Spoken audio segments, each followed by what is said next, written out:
அகிலம் மீடியா நேர்களுக்கு வணக்கம்.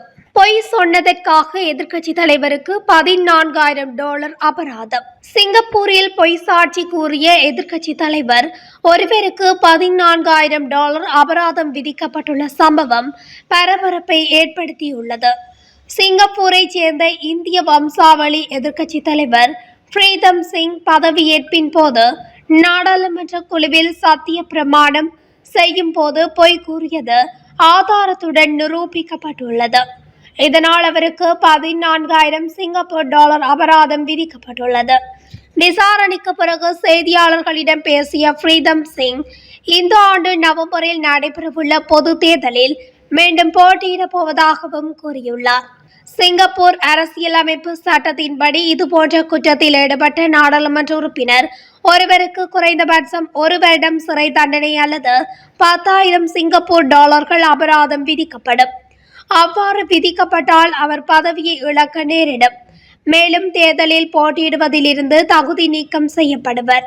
பிரீதம் சிங்கிற்கு விதிக்கப்பட்ட தண்டனை அவரை MP பதவியிலிருந்து தகுதி நீக்கம் செய்யும் வரம்பை எட்டவில்லை என்பதை தேர்தல் ஆணையம் உறுதிப்படுத்தியுள்ளது.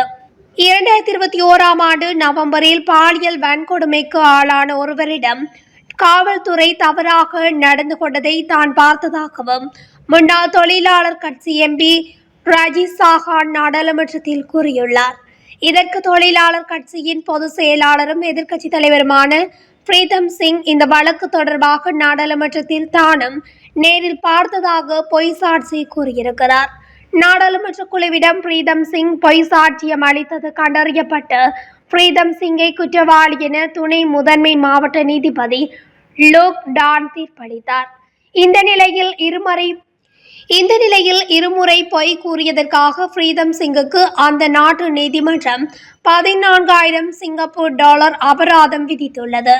சிங்கப்பூர் சட்டப்படி $10,000 அபராதம் விதிக்கப்பட்டாலே MP பதவி பறிபோகும் என்று விதி இருக்கிறது. அப்படி இருக்கும் போது பிரீதம் எவ்வாறு தப்பினார் என்று விவாதம் ஆன நிலையில் ஒரே ஒரு குற்றத்துக்காக $10,000 அபராதம் விதிக்கப்பட்டிருக்க வேண்டும் என்றும் அவருக்கு இரு குற்றத்திற்காக 2 முறை $7,000 விதிக்கப்பட்டிருப்பதால் அவரது பதவி தப்பியுள்ளதாகவும் தெரிவிக்கப்பட்டுள்ளது.